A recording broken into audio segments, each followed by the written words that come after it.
วัสดีมื้อนี้มาจะพาทุกคนมาปิ้งปลาเนาะพาคนมาปิ้งปลามีปลาให้กินปลาเยอะ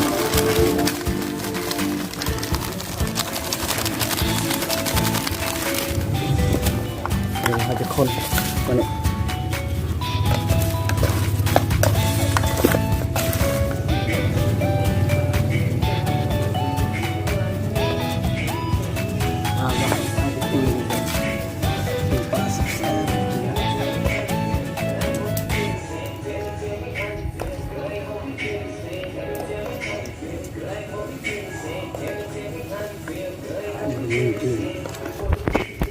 ปิ้งปลาเยอะๆ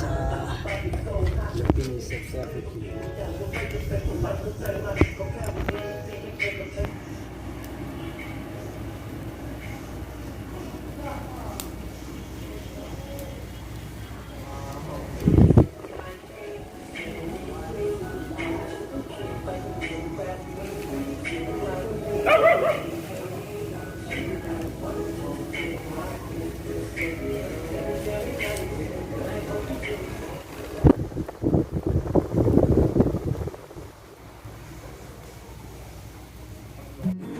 โอเค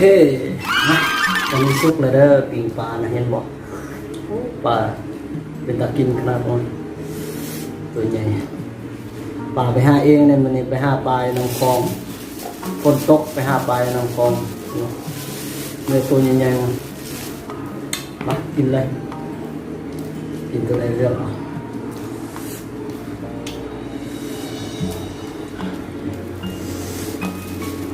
เจียวอันนี้ให้อ่านมาให้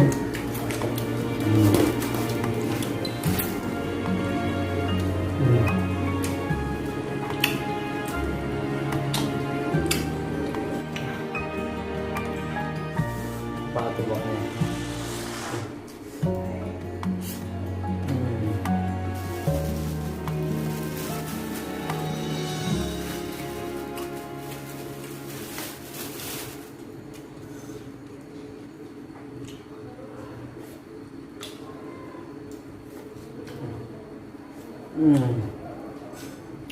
กินซับอ่ะแบบบอกมา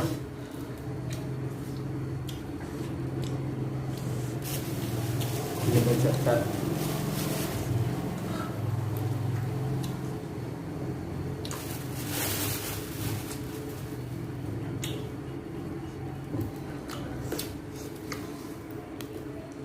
เนื้อมันร้อนๆ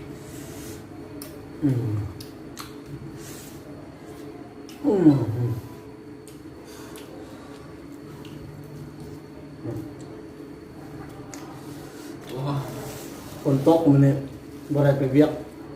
ไปหาปลาลำคลองมากินแซ่บ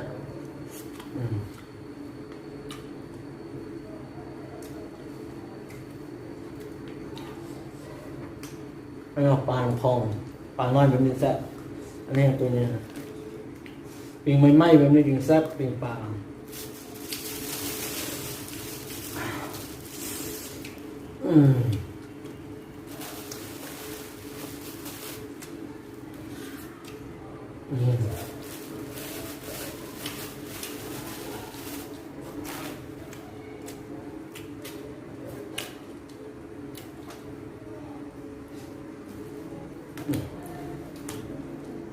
มักตัวอะไร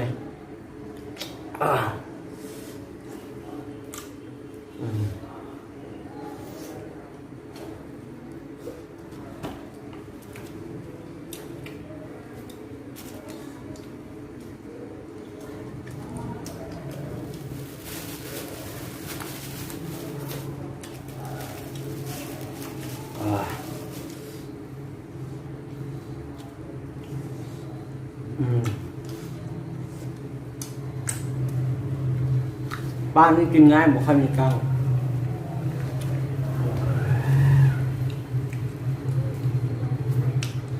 กินอะไรเขาเบิ่งแน่เขาก็อยากกิน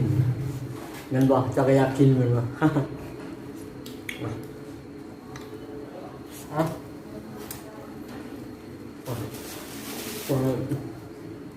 อืม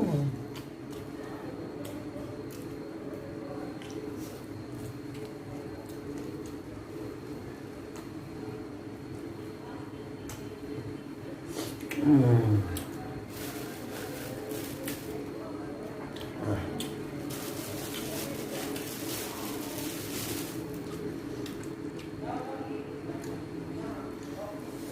บางอย่างเนาะแสบมาเนี่ย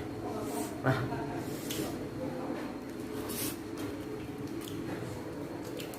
อืม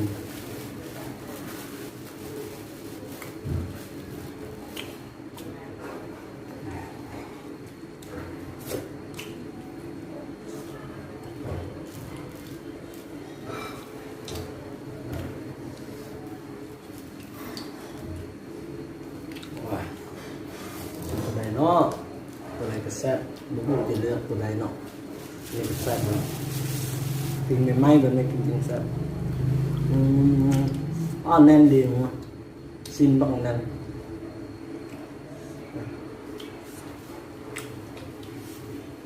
คุยเจ้าโอเคสำหรับคลิปนี้เขาจบเพียงเท่านี้เพราะว่าอันนี้เขาจะเอาไว้ทีมงานกินเนาะเขาอิ่มกินน้อย